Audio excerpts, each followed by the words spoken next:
polarization is not necessarily in and of itself a bad thing if you can get the people on the various sides of the polls to talk to one another, right? And to the polarization and to engage with one another.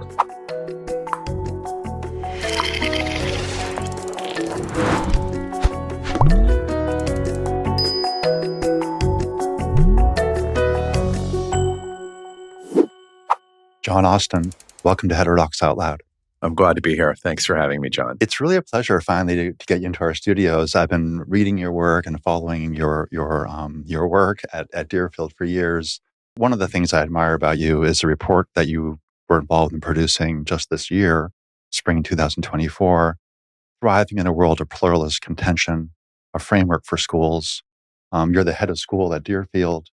We're going to talk about that report. I'd just like to begin by asking you, how did you tell us about how you came to be the head of Deerfield? Was this when you were born? Did they give you a rattle that said Deerfield on it, and you thought to yourself, and therefore I will be head of the school someday? Was this always your ambition? Can you just tell us about how you got to where you are? No, my ambition when I was growing up on the Outer Banks of North Carolina was to be a professional surfer, and that hasn't come to be. And now you're in Western Massachusetts. And now I'm in Western Massachusetts. But no, I think if you had spoken to me when I was in high school or college and told me that I would be the head of a school, that would have been an unlikely outcome for me. I grew up on the Outer Banks of North Carolina. I went to public school. Public school all the way through high school? No, I went through 8th grade, and then my mother and my father thought I needed a little bit more. I wasn't doing much in school at that point. And so I landed at St. Andrew's School in Delaware, which was a boarding school.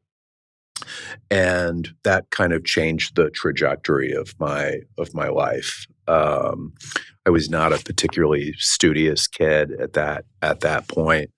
And you would didn't you eventually teach there? And I went back and taught after college. Oh, years later. And I had just a group of amazing teachers in high school, and they completely just changed the trajectory of my life and got me excited about learning. Which is why I went back after Williams and taught there, then went to graduate school. So you went to Williams for undergrad? I went to Williams for undergrad. And what did you study? I studied English. English. And a little political economy. Mm-hmm. And then what? This is my 38th year in school, so I've spent my entire life teaching. My wife and I went to graduate school at Columbia where I got my PhD. We were in residence for 4 years. And then we actually went back to St. Andrews and taught for some more. And then at that point, I ended up taking a head of school job at King's Academy in Jordan. So, that's right. And how long were you there? I was there for 9 years, from 2010, just in time for the Arab Spring. Interesting. Until 2019. So you lived in the Middle East for 9 years. 9 years. We'll return to that at the end of this conversation, Great. Perhaps to talk about some of your views about the Middle East conflict and how they're playing out on our campuses. Anything more you want to say about your path to Deerfield then? No, it's just what was the step before Deerfield? Where were you before that? So I went St. Andrews. My wife Monica and I were there for 17 years. King's Academy in Jordan for 9, and then Deerfield. Because there's a connection between King's Academy and Deerfield. There is. It was founded by Deerfield graduate King Abdullah of Jordan, who graduated from Deerfield in 1980. And so, when I was at King's, I developed a kind of relationship with Deerfield. Nice. I became more familiar with it. Right. Did you know Eric Widmer? I knew Eric very well, yeah. Oh, he was a friend and colleague, a senior colleague of mine at Brown. Yeah. Years and years ago when I was first starting there. Yeah. He preceded me at King's. That's right. He was the founding head. He was there for 3 years, and then I came in for 9. He did the opposite direction of you, as I remember. Wasn't he at Deerfield? He did Deerfield King's. I did King's Deerfield. Exactly. I've never thought of it that way. That's perfect. That's perfectly put. So I want to start. I'd like to talk with you about the report, which is really the main reason why I brought you on the show. At HXA, as you know, we're interested in reforming our universities, bringing them forward to a better future where they're fully inclusive, but they're also now, while being inclusive, also really good at learning from each other and searching for truth unapologetically, openly, but communally and with humility. That's our space, the Yeah. higher ed space. You've written a report about independent schools and about these same kind of issues in independent schools. I wonder if you could just say, before we go to the report, can you just say a few things about independent schools in America, what they are, why they're important? I mean, some people think Yeah. they're just for the elite. Who cares? Yeah. Can you say something about Yeah. independent schools? Yeah. I think that's a bit of a bit of a myth in terms of them being just simply for the elite. But I think my perspective on American independent schools was expanded when I went abroad for 9 years, and I got to learn a great deal about schools, and particularly secondary schools, really across the world, in Europe, in the Middle East, in Asia, and elsewhere. And one of the remarkable things about independent schools in this country is, their incredible diversity of mission. You know, they're independent, and that's really, really unusual. They have the ability to chart their own direction in ways that's not typical of a lot of other university systems that might be keyed to one kind of curriculum or exam system or another. And so there's a tremendous diversity and heterogeneity of independent schools, and that creates for a lot of creative thought and a lot of creative thinking. So people describe the independent schools in the U.S. sometimes as being laboratories. Yeah. What do you think of that characterization? I think that's accurate in the sense that they have faculty have a tremendous amount of autonomy, and the schools themselves have a tremendous amount of freedom to be creative and innovative. And they're very, very different from one another, and that I think that's unusual.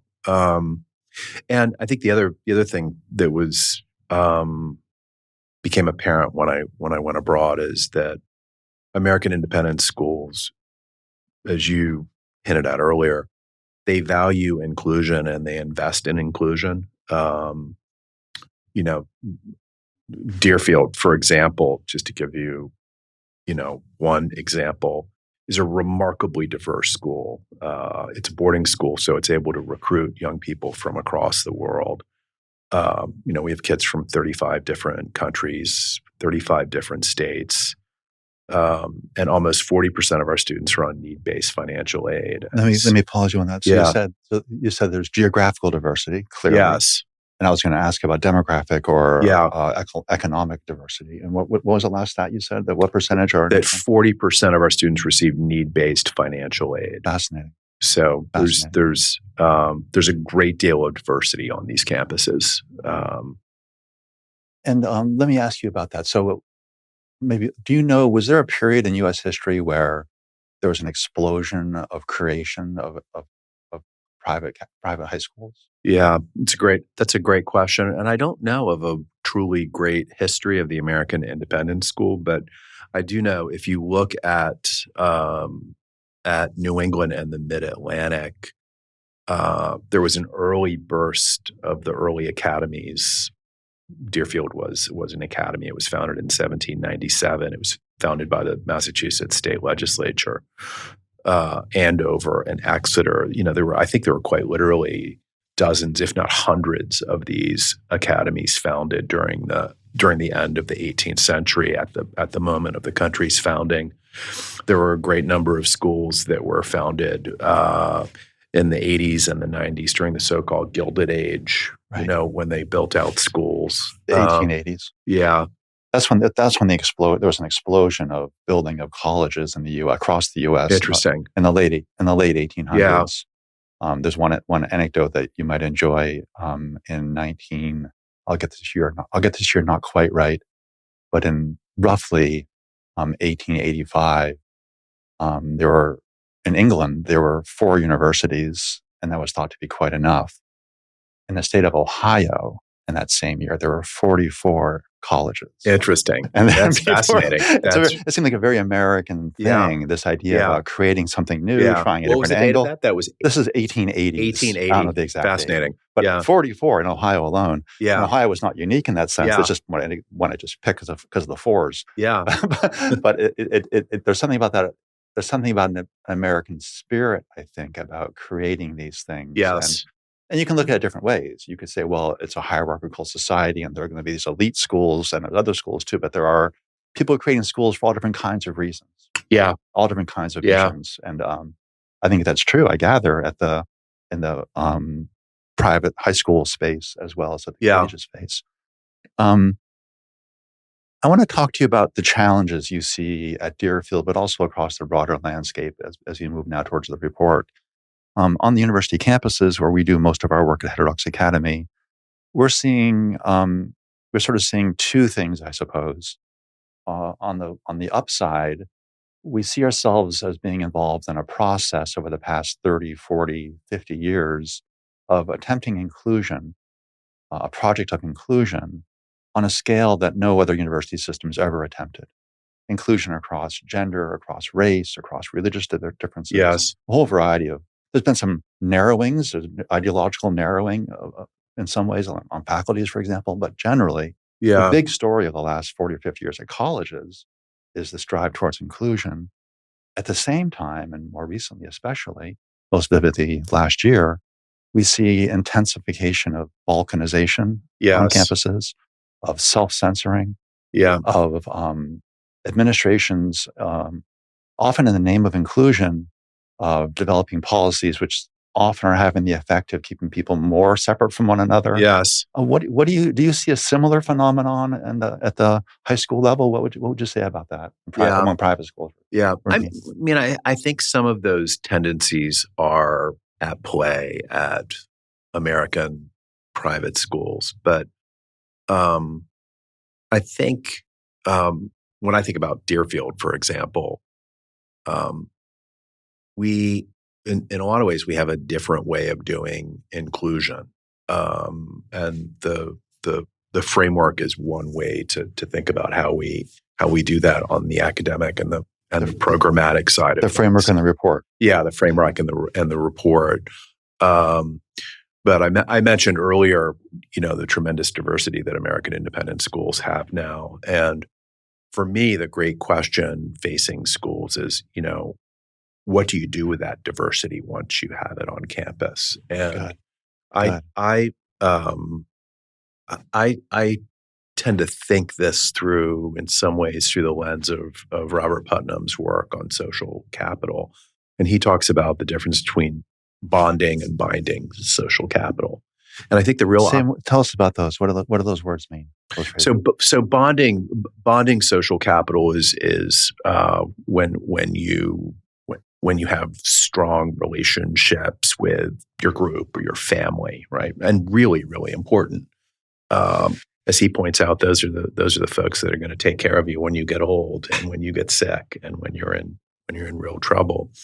But he also suggests that binding social capital and the development of binding social capital is really important for communities, for countries, and I think for schools, because what he's talking about there is connections across difference, strangers coming together. And so schools have to create ways for dialogue and connection across difference. And the report or the framework is an attempt to put in place certain principles that facilitate that and create opportunities for kids to come together and connect across all of the differences that characterize a diverse student body like ours. We have other kinds of practices at the school that do that. Simple things like how we eat together. When Deerfield does sit-down meals 7 times a week, where a faculty member sits with a randomly assigned group of kids from grades 9 through 12, and in that way, kids get to know one another that they wouldn't otherwise connect with. It's very different from a cafeteria meal where you go in and find your friends. Right. At our meals on campus, our kids are getting to know one another in a randomized way that's really important, and it builds connection, it builds trust, and it builds community. And that can also translate into a certain kind of academic experience, because when you have high levels of trust, you can have conversations that you can't otherwise have on campus. People are less wary, they're less suspicious of one another. And so we're trying to, to create, a strong sense of connection and community and binding social capital and high levels of trust, because that in some ways is the foundation for learning. Without that, kids are going to be suspicious and wary of one another, if not hostile, which is what you saw last spring. I mean, what was interesting for me about last spring was that it was students pitted against students. Yes. It wasn't 1968 where it was students and faculty pitted against, the administration or the United States government. It was kids against kids. I'm interested in that point, and we're going to return to that. Let me just ask you about something that you just said. I'd like to hear what you think about this characterization. Sometimes I think when people talk about inclusion and the fact that universities and high schools, private schools, have become more diverse, that they see diversity as a challenge to be overcome. Yeah. Because there's a danger that with diversity, bad things will happen. Another way to think about diversity, and I think it's what I heard you just saying, is that we want diversity because it opens up this opportunity that's unavailable without diversity to have something like adventurous intellectual engagement. So it's not just that the objective is not just one of the posturing of an administration, perhaps, and I'll let you know what you think, should not just be one of defensively worrying about how to prevent a bad news cycle day and bad things for people. Though we do that. Though you do that too. No, I mean, of course. Psychologists too. Yeah. But it should be directed towards something like this kind of remarkable opportunity that Deerfield's never seen. I mean, Deerfield became co-ed how recently? Relatively recently, 40-some years ago, 1989. It was one of the later private schools, one of the later elite schools. Yeah. But Deerfield being a much more diverse place than it was, say, 50 years ago, does it open up the opportunities? Is that how you see it? Or how do you, as a head of school, how do you look at that as a challenge or as an opportunity, both at the same time? Yeah. How do you weigh those things? Yeah, I think it's an opportunity, and it's something to be leveraged. I mean, why do you have this incredibly diverse student body? Well, because you want those kids to be able to bring their diverse experiences to the classroom and to learn from one another.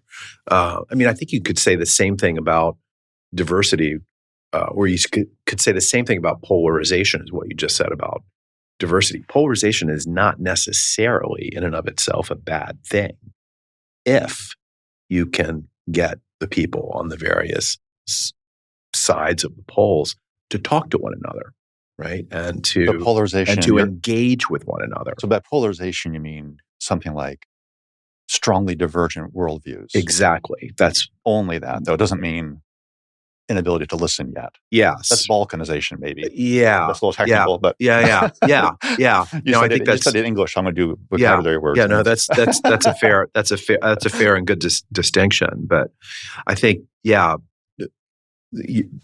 distinction you're making between diversity as an opportunity versus diversity as a problem is a really important one. I mean, I think schools need to figure out how to leverage diversity on their campuses and encourage kids to cross difference and not remain isolated from one another. At a school like Deerfield, unlike at a university like Columbia up the street, where you spent time as a student, and I spend time pretty regularly now since I'm in New York a lot. At a school like Deerfield, it's a younger population. Yes. I'm looking at some differences now between universities and New York State. Yeah. It's a younger population. There also seems to be, I think, a sort of a thickening of community, a thickening of communal bonds at an academy like Deerfield than, for example, at a large undergraduate university like I would think so. Iowa State or Columbia, for example. Yeah. Are those the main differences that you would describe, the sort of on-the-ground differences? Because we're going to move now to the report and the challenges for free expression. But what's the context? Can you say anything more about the specialized context of private schools? Yeah. Well, they're smaller, as you just said. They're less organizationally complex. And so, therefore, there's more opportunities to bring kids into community and connection with one another. I think that's a significant one. And secondly, and this speaks to the report and the framework, there's an age difference and a developmental difference between a ninth grader and a 10th grader and a college student. And one of the things that we tried to think through in the framework and the report was, what do longstanding commitments to academic freedom look like at the high school level, distinct from the college level, because our kids are less intellectually mature. I mean, the thing I love about high school, and the reason I've never had a moment's regret spending my life working with high school age kids, is that high schools You've never had a moment of regret? I've never had a moment Come of on, regret. you want to say that? No, Not a one. never. Wow. I love Good. working Okay, with just that testing. age group. I'm Yeah, just testing. no, I really haven't. I mean, there's other things I could imagine myself doing, but I love working with that age group, and part of the reason is that you get to see this extraordinary transformation in kids between the ages of 12, between the ages of 13 and 18. Like it's a moment of formation in ways I think that college is not. That's not to say that college is a wonderful extension of the learning and the growth that happens in high school, but high school is a kind of crucible where a young person's habits and dispositions and intellect is formed and shaped, and it's exciting to watch that happen, and it's really rewarding when you see these kids develop into these remarkable kids. So, and that's different from college. In college, you're in some ways, less so, I guess, with younger college students, but in many cases, you're dealing with adults. They're of age. They're still maturing and growing, of course, and developing, but there's a difference there. And so we tried to think of the framework through that specific lens. So let me ask you about the report. So the report came out, was it in May of It came out in 2024? May 1st. Yeah, I think someone sent it to me in late May, and a friend, a Deerfield grad, and I read it with just great interest. The report's entitled "Thriving in a World of Pluralistic Contention: A Framework for Schools." Can you tell us first just what your role was in this report, how it came to be, who was involved, how were they chosen? Yeah. Tell us about the background before we get into the details. Yeah. So I've been thinking about this is my 5th year at Deerfield, and throughout those first couple or 3 years, as we made our way through COVID and all of the political and social turmoil that came with that, I've been thinking about these questions and these issues throughout that time, and I've written and spoken about them a number of times to our community and to our parents. And there's a convocation address, or maybe it may have an address you gave at Parents Weekend. I think 2 years. Yeah, 2021, I think. Yeah. Oh, you know the one I'm thinking of? Yeah, fall of 2021. Because when I joined Heterodox Academy in January 2 years ago, the same Deerfield alum sent me your talk, which is the first piece of yours that I read. Yeah. And I was just electrified by it. Yeah. Just for me, I don't mean to. Well, thank you. Forgive me for saying this so obviously, but the historical references and your understanding of these issues, I thought was really striking. Thank you. I'm sorry, I didn't mean to diverge into a fan moment, but but it's sincere. But again, back on the report. So, whose idea was it? Who, can I ask who funded it? Who got involved? Why? So it came to the attention of John Gula, who's the executive director of the Edward E. Ford Foundation, which is one of the foundations that serves independent schools.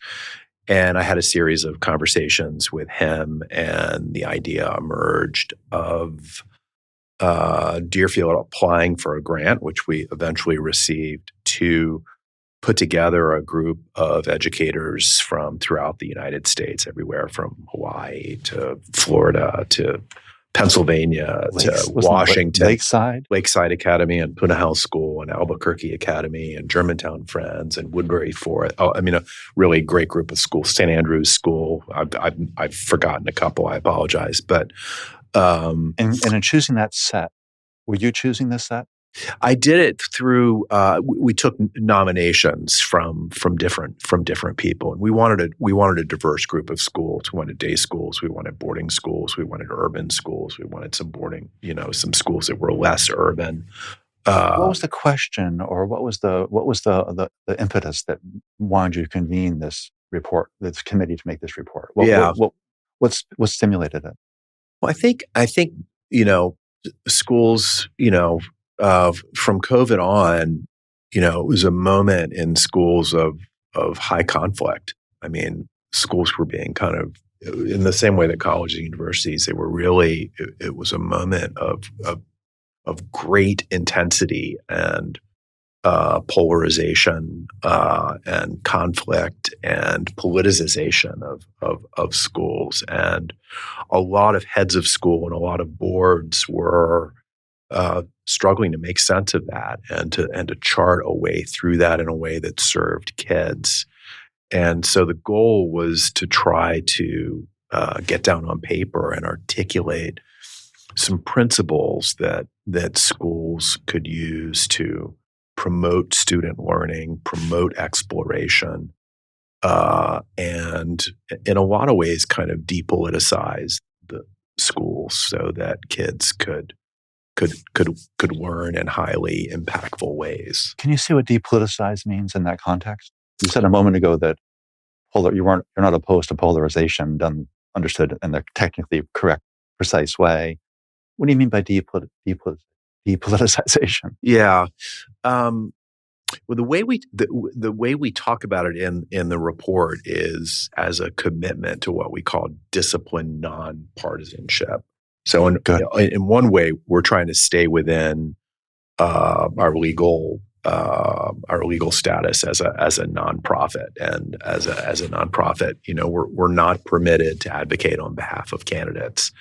But I think we also for high school kids, and this was an important point of discussion among the group, is we wanted to think carefully about how as classroom teachers and as leaders we position ourselves in regards to social and political issues of the moment. Do you mean how the administration positions itself, or how the students position it? I mean how the school leadership, the administration positions itself, and also how individual faculty members position themselves. And so when we talk about disciplined nonpartisanship, we're talking about that both as an institutional ethos,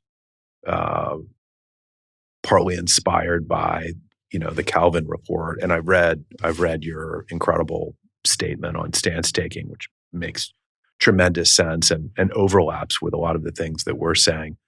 But also, and just for our listeners, two things. So we're now talking about disciplined nonpartisanship, which is one of the three pillars of this report that John was involved in convening, and I believe was lead writer for. The other two principles, the three pillars are disciplined nonpartisanship, expressive freedom, and intellectual diversity. And now we're talking about disciplined nonpartisanship. And John just referred to the Calvin report, which our regular listeners will know is the famous 1968 University of Chicago report, talking about the idea that the University of Chicago, at least, should be the, quote, home and sponsor of critics, rather than being the critic itself. Do you want to say more about that pillar? Yeah. So I think I was going through a moment as head of school where I was often asked to speak on issues that were like well beyond my expertise, or to position political issues, whether that Deerfield should take a stand on issue Yeah, is. we need to take strong, a lot of this I think had to do with the 2016 election of President Trump, where a lot of faculty members and even some parents felt like there were values that were under threat, and schools needed to and teachers needed to kind of step forward and defend certain kinds of principles, and that often became very, very complicated for school leaders. And so we avoided, when we were thinking about this, the Calvin term of neutrality, because we weren't saying that schools are value neutral. They're not. And the framework is really a strong argument for certain kinds of values that can shape a school's community and culture. So we moved away from that to a position of nonpartisanship. And the phrase you use, the report uses, is disciplined nonpartisanship. Yes, that's. Can you say more about that?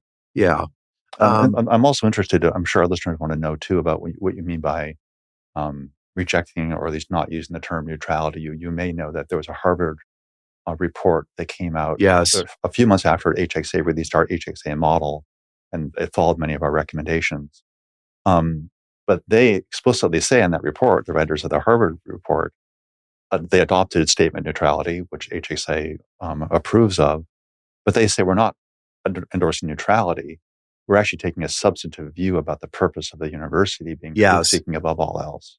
Is that what you mean? Being truth-seeking above all else. Yeah. Is that why? Is your rationale similar to what they were thinking? Yeah, I think that's fair. The idea is that the more the institutions speaks on issues of social and political concern, the less potential space there might be for kids to be able to form and express their own views. And so that position of disciplined nonpartisanship is actually a way to empower the voices of kids. And when you say, so in the Deerfield context, you mean the students, and you mean the faculty as well? So that's an interesting question. Like, what are the professional responsibilities of faculty when exploring issues of public contention? And the place where we came out on this, which is it's a little bit different than the college and the universities, where academic freedom protects the rights of faculty to speak freely and openly. We adopt an approach that Diana Hess, who was the dean of education at the Graduate School of Education at the University of Wisconsin, argues for, which is called a pedagogical tools approach. And it recognizes, on the one hand, at the high school level, that a teacher that's too assertive in terms of their own particular beliefs and views about a contested social issue might have the impact of chilling discussion within the classroom. But at the same time, we want teachers to have the freedom to exercise their own judgment when they share those views with others. And the rule of thumb is not that teachers can or cannot share their views in the classroom. The rule of thumb is that they need to make a judgment, and as long as it supports the intellectual autonomy of the kids and is in the service of creating robust conversation in classroom, they can come to that determination on their own. And so it leaves space and room for faculty to exercise their own judgment. And I'm just interested now for the report. Is your hope that private schools across the country will read the report and consider adopting each of the three pillars? Yeah. So we're pretty explicit about that in it. I do hope people read it. I hope they read it too. Yeah, I hope they read it and think about it. And many schools are. I mean, I've heard from dozens of heads of school and trustees and professional organizations who are very curious and interested in it. And I know some have assigned it for summer reading. So we do hope schools will engage with it, but we don't intend it to be something like the Chicago Statement, for example, a document to which schools should sign on to, as it were. We intend it as more as a provocation, as a series of possibilities and arguments that can help schools position themselves on these important issues of expressive freedom, nonpartisanship, and intellectual diversity. And so, we want to excite conversation. And I'm sorry, I didn't interrupt, but let me ask you about another pillar, and you just mentioned it, expressive freedom. Yeah. What does that mean? Does it mean different things in different contexts at the high school level? What would you say about that? Yeah. So about that just this as is one of the three pillars. Just as we avoided the term neutrality because it was confusing to people, like how can schools that are advancing certain kinds of academic values consider themselves neutral? In the same way that we moved off that term, we embraced the term expressive freedom in distinction to what's called free speech. Right? Free speech just gets sloganized too much, and what we wanted to do was consider the question of how do you create on campus the conditions for robust conversation and dialogue across all kinds of differences. And so we broke that down into kind of three dimensions and three norms. You talk about conscientiousness, courage, and tolerance. Yeah. Are those the three norms you have in mind? Those are the three. So toleration of expression is helping young people develop the capacity to listen to ideas that they may find challenging, off-putting, or even offensive, but to be able to listen and take those in. May I pause on that for a moment? Yeah. So we talk about this at HXA. That's one of our three fundamental values. We call it constructive disagreement. Yes. And something that we talk about, and I'd love to get your reaction to this, is that ideal of active listening, constructive disagreement. It's an idea that's easy to state and to assume that everyone should immediately follow once they've been directed to its intention. They've had their attention directed to its importance. And yet the reality is that human beings evolved, our brains evolved with all different kinds of purposes. Open-mindedness is not one of the things that were most natural to us. Yeah. In fact, tribalism, we're built into our brains for a whole bunch of different reasons. We sometimes say that open-mindedness is an unnatural practice. Yes. And that at HXA on the college campuses, when we try to encourage that, we're self-consciously running against some pretty deep features of the human brain. We sort information through all these cognitive biases. We confirm things we want to believe. Yeah. Do you see it that way? Yes. You mentioned before that you're working with younger people, shaping young minds. Is it an unnatural practice that you're teaching them, or what's your experience? I think you're right. I think it is an unnatural practice, and that's why we have schools, because schools exist to deepen and foster that capacity. I mean, a lot of it has to do with capacities that they wouldn't otherwise have. Can I riff on that for a moment? So we have school. You said that's why we have schools. You just said, is this what it means? Are schools civilizing in the sense that they aim to make us less purely human in the evolutionary sense, and maybe somewhat more human in a self-conscious, idealistic sense? I didn't say that very well. Yeah. But you said that's why you have schools. What did you mean by that? Yeah. It's to change the way we are? Yeah. What is it? Well, I mean, I think, is scholarly investigation and disciplined inquiry a natural capacity that we have.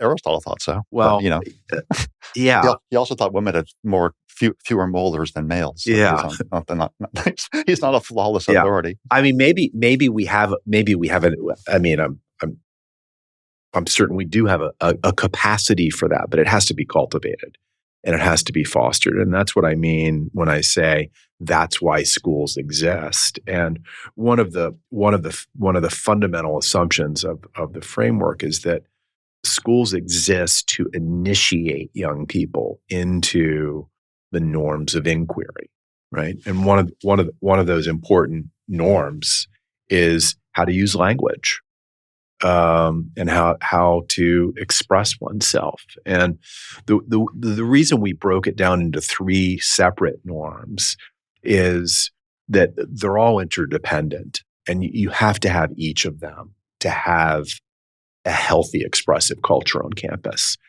You can't have just courageous expression all of the time. You also need conscientious expression. Kids need to learn, and they need to have the capacity to imagine how their words might land on their audience. I mean, that's what rhetoric and persuasion is. And so, helping kids develop these capacities, and they do need to be developed, to listen to challenging ideas, to read challenging ideas, to express themselves with thoughtfulness and care, with an appropriate sensitivity to how their words land with audiences, and also the ability, the courage to raise their hand and ask the question they're dying to ask, but they may not be willing to because they're worried that it might be met with disapproval or peer censure.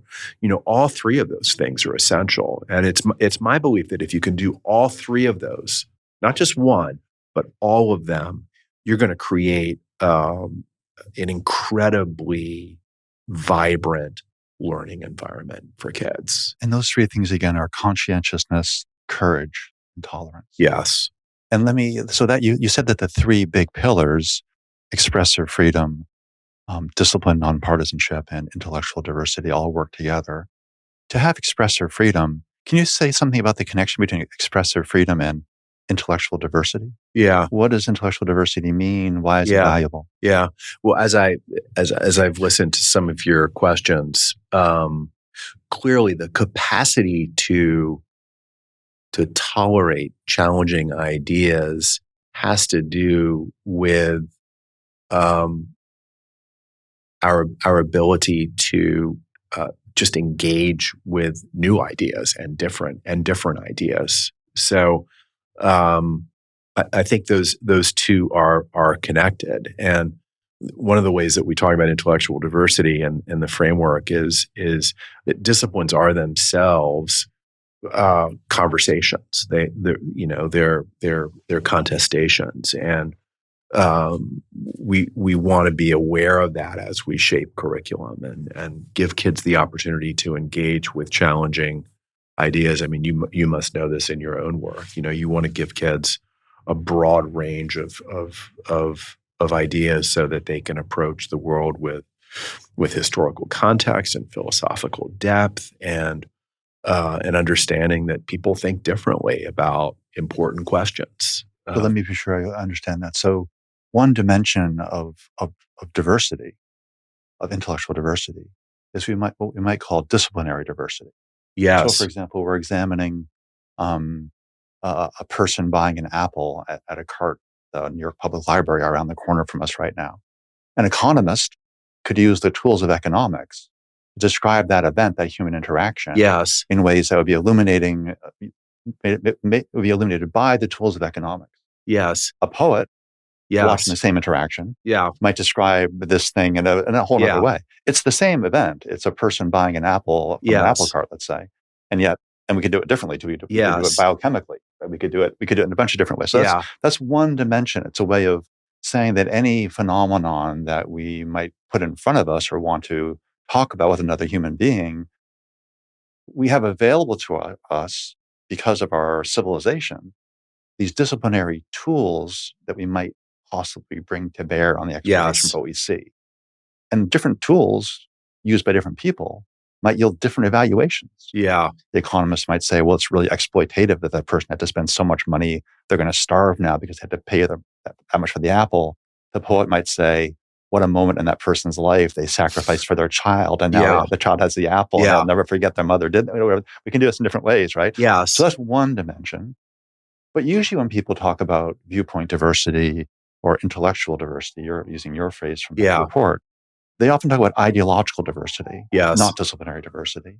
There's other forms of diversity too. Can you say something about ideological diversity? Is that an important concept for Yeah. you? What do you think of that in terms Yeah. of? And I mean, I'm asking in the context of the report. I think. Yeah. Do you want to speak to that? Well, your earlier comment about the different ways in which you can approach the apple seller and the purchase of that apple. Take it the way you like. Please. Yeah, I mean, I think what you just described is one of the rationales for a liberal arts education, right? Because one of the things a liberal arts education does is it seeks to impart different disciplinary modes of understanding so that you can see the world as a historian, or you can see the world, you can see the history of apple selling, right? Or you can approach it through an economic lens or an aesthetic lens, right? And so built into the liberal arts is this idea that there are plural ways of thinking about the world and attacking problems. And I think that's really important. And I think we have to remind ourselves of that. I mean, that's one of the beauties of a liberal arts education, which is not an educational track that every country or every educational system embraces. But Right. we have, for better and for worse, and it's a way of thinking diversely about the world, right? It recognizes that there are many different ways of understanding a single phenomena, and that's why we have different kinds of disciplines. You just said for better and for worse. Did you mean to say for worse, or is that just a throwaway line? Is there something worrying about liberal arts education? Well, now that you ask, yeah, I think there can be, right? If it gets excessively fragmented. At the high school level, we have to be focused, I think, in terms of, what disciplinary lenses do we value? What disciplinary lenses are essential? What are absolutely important for us to impart so that young people can go on to college and career and life and have the intellectual toolkit that they need? But there's always a danger that it becomes too diffuse. Oh, I see. Let me see if I'm following you correctly. I'm thinking now of cultural literacy. Yes. The idea that there may be a kind of a core of things that people need to learn to be part of a common civilization. Yes. And that there's some tension between that idea that there is something like civilization. Yeah. And we can do it in great book style, like the great books, the canon, and so on. Yeah. And there's a tension perhaps between that ideal that we're bringing everyone into this common, we know it's the best tradition, our tradition, as opposed to the diffusion and the challenge of diversity always on the edges, pulling people away from any one mode of thinking. Yeah. Is that the right way to say that, or is that not right? Yeah, no, that's a way of thinking about it. I was thinking of it more from the secondary school level of what are the most essential disciplinary lenses that you want to impart to young people so that they can make meaning in the world. Not so much, what are the most essential bodies of knowledge we need to impart in order to ensure a coherent community or even nation. Though I understand that, and I'm sympathetic to that argument. It's fascinating. I want to move. So again, I want to our listeners just recommend this report. I just found it a fascinating read. It's fascinating in terms of illuminating questions about open inquiry in private schools, but it also, for me, throws lights on some of the challenges we face at the university level too. I want to ask you about a couple of things from your own history, and I want your own history as an administrator, and I just want a controversy you were involved in. not a major controversy by Yeah. local standards, no longer a major controversy at all, but it was a controversy that I read about that happened when you were in Jordan.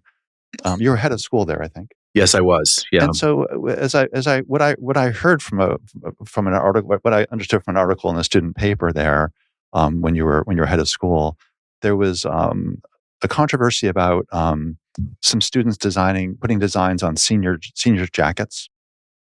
And do you want to say something about what the controversy was? Let me give the color quotation sure. that you're quoted in the student paper as saying. So apparently, as I understand, some of the jacket designs were rejected by the administration, which is a euphemism for saying you. And you were quoted in the paper when you were criticized by some students for saying, "Hey, let us design the jackets the way we want." You were quoted as saying, "Quote, freedom of speech is overrated." Do you want to say anything about that in your own defense? Or Sure. What was the controversy about? And so the senior class when I was at King's would always, during the spring of the senior year, they would be given a school, like it almost looks like a varsity jacket with the sleeves and the kind of felt front. Sounds very Western. It is 1950s. It's a Jordanian tradition across different schools. Oh, interesting. A lot of the schools do it. Not all, but a lot of them do it. That's an American influence, not an Oxford influence. That would appear to be so. I don't know what the origins of it is.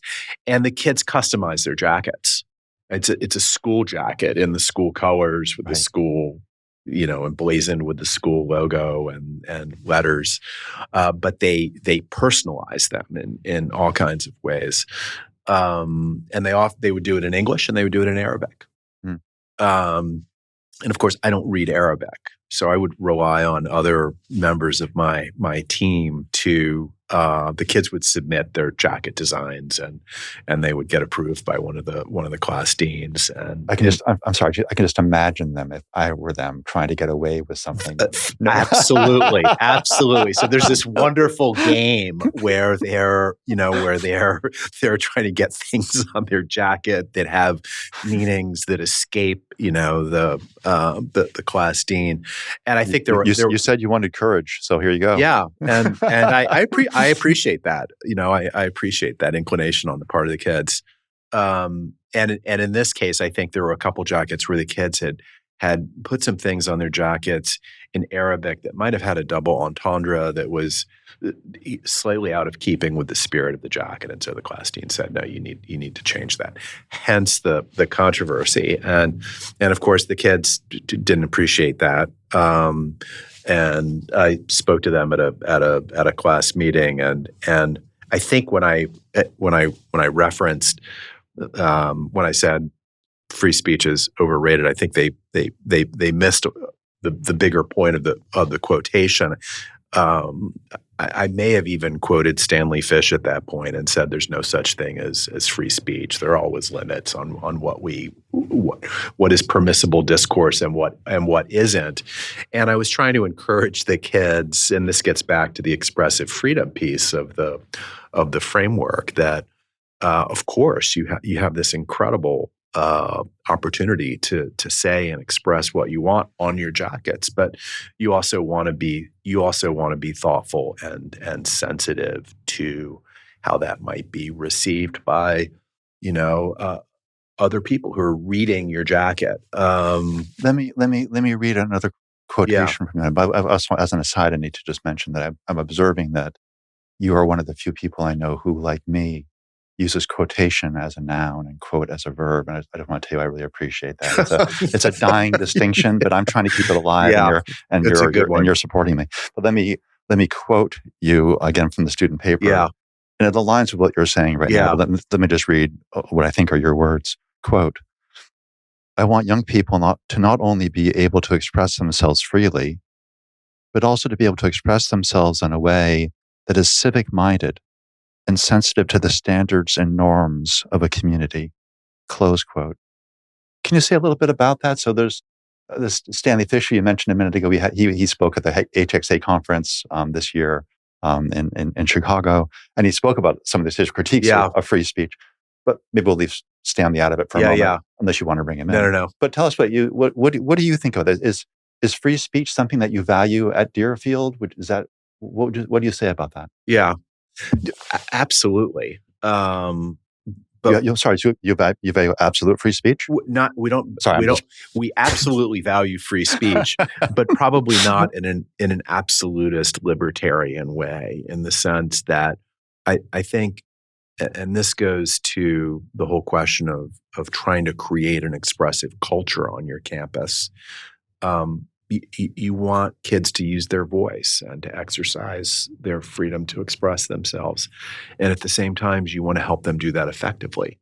And sometimes effectively means learning to do that in a way that's sensitive to standards and norms. I mean, that's what a scholar does. I mean, a scholar is not absolutely free to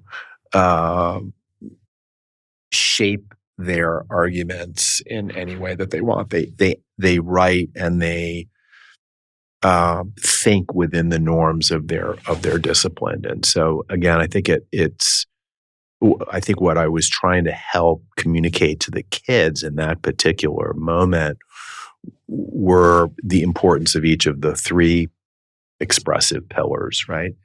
Just as expressive freedom is important and courageous expression is important, so too is conscientious expression. May I push back a little on that? Yeah, please. So again, you're quoted as saying that expression should be civic-minded and sensitive to the standards and norms of a community.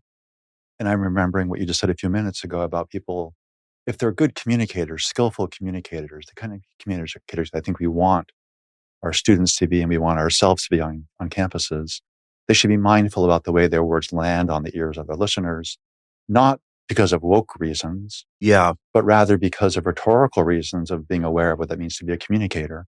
And yet, here's the pushback. Yeah. You say that you're quoted as saying, sensitive to the standards and norms of the community. But the standards and norms of a community can be very narrow. Yes. It can be very thick. Yes. I would suggest that instead what you're looking for is something like the speech should be sensitive to the goals of the community. Yeah. And the goals of the community on an academic campus, whether it's at Deerfield or at Columbia up the street, is something like searching for knowledge together. Yes. It's not to maintain a view that we have. Yes. So does that, I mean, that's not a friendly amendment. I'm not sure if you, so it's not so much the standards and norms of the community, unless maybe you're going to say those are standards and norms of the community are searching for truth. Yeah. But I think it's the goals that we have to be looking toward. Yeah, I wouldn't disagree with that formulation. I mean, that makes a great deal of sense to me. So then free speech, we talk about this at HXA a lot, that it's not that we think that we're interested in culture. That's our angle. FIRE does the free speech side more rigorously in some ways than we do. We do the cultural side in some ways more rigorously than they do. We're interested in what speech is for on a campus. Yes. It's not any old which way thing if people are shooting off their mouths about anything that comes to mind. Yeah. Of course. We don't want more of that. Yeah, absolutely. What we want is more thoughtful engagement. Yes. Yeah. Let me. We're moving towards the end of our time. I want to come back to this really important question. Maybe we can take a few minutes to pause on it and to talk about it together a little bit. You spent, one of the big conflicts on the campuses over the past year regards to conflict in the Middle East. The events of October 7th and following. You lived in the Middle East and in Jordan for 9 years. Anti-Semitism is a major issue on college campuses now. Do you see what's your experience at Deerfield? And about Deerfield, but also across. I know you have a national perspective on these things. What do you see at the K through 12 space about the Middle East conflict, about anti-Semitism?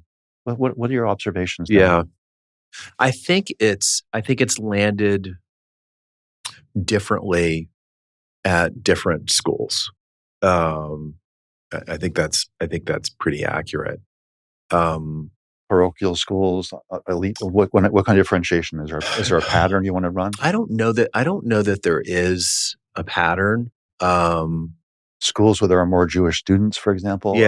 Elite schools in New York. What do you have in mind? that could both of those hypotheses are possible. At Deerfield, we have a very mixed group of students. We have Arab students and students who are deeply sympathetic to the hopes of Palestinians, and we have Jewish students, and both of those groups are understandably, upset, distressed by everything that's been happening in the Middle East. And were there protests on the Deerfield campus? Were there encampments? What no, happened? there were no protests. There were no encampments. There was discussion. There was discussion, meaning reasoned discourse, or was there other things too? No, there was absolutely reasoned discourse. I mean, kids getting together to talk about it. Articles published in the student newspaper, and so in that way, I think there was a healthy exchange of views. But we didn't see on the campus of Deerfield what you've seen at some colleges and universities, for example. And again, I guess as the head of school, one of the things we're trying to do is on the most important level, care for kids who might be upset and distressed and sometimes quietly suffering in the midst of these events, and at the same time try to create the conditions for kids to get together and as you said earlier, think together about complicated issues. And there's no more complicated issue than the regional politics of the Middle East. Let me ask you not so much about the Middle East conflict, but about what those conflicts, as they're interpreted, how those conflicts are interpreted on campuses today. And I'm thinking of a movement from the 1980s. I think it began on college campuses, and I think in high schools, maybe even a little bit sooner, about privilege. And there was, you probably know of programming. I know of some programming from my experience at Brown, where there was a push to, as part of the inclusion wave, to make students more aware of their privilege. There was a movement called Unpack Your Privilege Backpack that I remember in the 80s, perhaps. And when I was in college. And people would be asked to say, well, take out the various things that from your backpack that you don't even realize are giving you these advantages. Do you remember that privilege? And I was just wondering whether that privileging and that concern for privilege, there was a sense there that they would do privilege walks as well. That's right. You would take a step forward. That's right. If you were. That's right. And then you take another step forward. And there was a subtext, and sometimes it wasn't even very sub. It was a text that there's something bad about privilege. Yeah. And I wonder if you want to say anything about connecting that to anti-Semitism. Because here's one story about the situation with Jewish Americans, let's say, just to narrow the scope a little bit. A group that's been persecuted in all kinds of ways. Yes. And yet has also achieved outsized success in all kinds of ways. Yeah. And that seems to complicate the narrative of privilege. There could be a sense in which privilege is always, by its very definition, in that context I was just describing, undeserved and suspect. And yet the Jewish experience in America seems to have both of these elements of oppression, exclusion from schools, for example. Yeah. But then also this remarkable success. It's almost like a standing objection to the privilege movement's premises. Is that too strong? Does that sound familiar to you? Do you have any comments about that? Yeah. You might say that everyone is privileged in different ways, and everyone is lacking in privilege in certain ways. And I'm not always certain that an emphasis on privilege and sometimes the hierarchies that emerge from that, and that's literally what happens during a so-called privilege walk, where you take a step forward and you take another step forward, and you create this visible hierarchy of privilege and lack of privilege. I'm not sure that's the best way to encourage kids to connect with one another across difference. Sounds to me, and from my observation of variations of that, it's a recipe for dividing them. Yes. Because the subtext, and again, it's not very sub, is that Yeah. the more privileged that you are, the less you should be talking and the more you should be listening. Yes. Something like that. Yeah. And which is, again, pushing against that. We're thinking about how do we do inclusion right? Well, inclusion right would mean something like, let's have different viewpoints and different kinds of privilege, let's say, and use that and front that or reveal that, make that manifest in ways that lead to us using that together to learn more all together as a group. Yeah. And that's a challenge. That's a challenging step to take. Yeah. Yeah. The privilege walk, I've heard it called the walk of shame. Yeah. Is anti-Semitism, have you had anti-Semitic incidents at Deerfield? Not during my time there, nothing that blew into the press, for example, that one would know. No, which is not to say that there might not be Jewish or Arab students at the school who have had things said to them that has upset them or been mean-spirited. I don't know. I haven't heard of that, but we haven't had any incidents like that. I've heard people say that part of the explanation for the explosion on campuses in the last year is that it's simply a fact of there being more Muslim students on the campuses to represent viewpoints that otherwise wouldn't have been represented. Yeah. I think that's a very sympathetic way of understanding the conflicts. Yeah. But I think there's an element of truth in that. I wonder if you have any thoughts about that. And in the context of Deerfield, I know with a deep connection to the Jordanian royal family. How many students are Arab? Was it a recent thing that Arab students arrived at Deerfield in number? Did that change the boundaries of the conversation? Do you have any thoughts about that? Yeah. Obviously there were Arab students there in the late 70s and the 80s. His Majesty King Abdullah graduated in 1980, so there's always been Arab students on campus. A small number, not a huge number. And there's always been, at least as far as I know, from the 50s, if not before, Jewish students on campus. So there's always been that kind of diversity, and maybe that has something to do with the climate on campus, that it's not quite as fraught as it is at other schools and colleges. Thank you. I want to just close by again just reminding listeners that the name of the report is "Thriving in a World of Pluralistic Contention: A Framework for Schools." It's a great read, as I've said. Are there any last thoughts you'd like to share with the audience, our listeners, about where you see private education going in the United States, or anything happening at Deerfield that we should know about? Yeah, I do hope, as I said earlier, I hope schools will read the report and think about it. There's a great diversity of schools out there, but I do think the report is relevant to schools who are thinking through the coming school year and all the challenges that that's going to pose.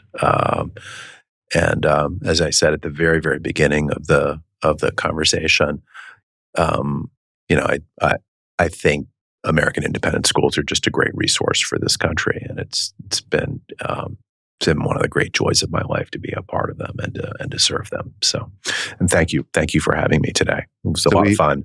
We part of our aim is to platform people who are thought leaders in the area of freedom of expression.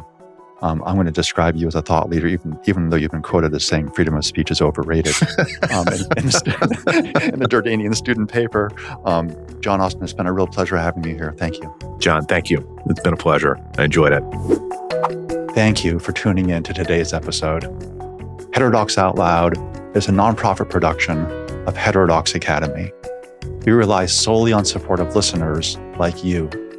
If you enjoyed today's episode, please follow our podcast, leave a rating or a review, and share it with your friends and network. Your support helps us reach more individuals who value diverse perspectives in higher education. If you are in higher education, visit heterodoxacademy.org and join the thousands of professors and students from all around the world who are working to support open inquiry. Until next time, I'm John Tomasi, reminding you that great minds don't always think alike.